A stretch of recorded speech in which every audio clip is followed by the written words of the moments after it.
कहानी बताता हूं जो मेरे दिल के बहुत करीब है। ये एक बुद्धिमान राजा, एक रहस्यमयी भिखारी और सच्ची खुशी की जर्नी के बारे में है। तो एक जमाने में एक बहुत अमीर किंगडम में एक राजा था जो अपनी दयालुता के लिए जाना जाता था। उसकी रियासत में कोई भूखा नहीं रहता था। फिर भी रोज एक भिखारी उसके महल के गेट के बाहर बैठा रहता था। उसके कपड़े फटे हुए थे, उसकी दाढ़ी बिखरी हुई थी और उसका चेहरा धूल से भरा था, लेकिन उसकी आंखों में एक शांत चमक थी। राजा सोचता था, यहां सब खुश हैं, ये भीख क्यों मांगता है? आखिर में क्यूरियोसिटी के मारे राजा ने उसे दरबार में बुलाया। राजा के सामने खड़े होकर भिखारी ने सिर झुकाया। राजा ने पूछा, तुम यहां भीख क्यों मांगते हो जब मेरे किंगडम में कोई भूखा नहीं है? एक हल्की मुस्कान के साथ भिखारी ने जवाब दिया, महाराज, ये मेरी बेबसी नहीं है, ये मेरी स्पिरिचुअल प्रैक्टिस है। एक बार मैं एक साधु था, लेकिन मुझ पर घमंड हावी हो गया था। मेरे गुरु ने मुझे श्राप दिया था, एक भिखारी बनकर भटकने का, जब तक मैं अपने ईगो को छोड़ न दूं। अब मैं सिर्फ खाने के लिए नहीं, बल्कि करुणा, विनम्रता और समझ के लिए भीख मांगता हूं। राजा हैरान रह गया, क्या तुमने सच में अपना घमंड छोड़ दिया है?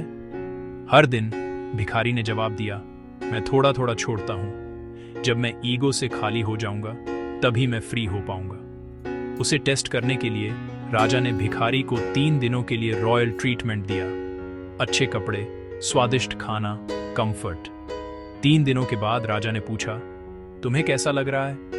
भिखारी ने सिर झुकाया, मेरे शरीर ने इसका आनंद लिया, लेकिन मेरा दिल डिटैच्ड रहा। जैसे फूल की खुशबू फीकी पड़ जाती है, वैसे ही ये प्लेजर भी। गहराई से प्रभावित होकर राजा ने पूछा, क्या तुम मेरे स्पिरिचुअल टीचर बनोगे?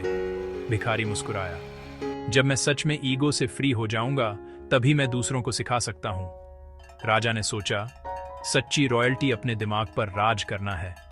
उस दिन से उसने सेल्फ रिफ्लेक्शन में टाइम बिताया और ज्यादा विनम्र और बुद्धिमान बन गया। उसके लोग उसकी तारीफ सिर्फ एक राजा के रूप में नहीं, बल्कि एक बुद्धिमान व्यक्ति के रूप में भी करते थे।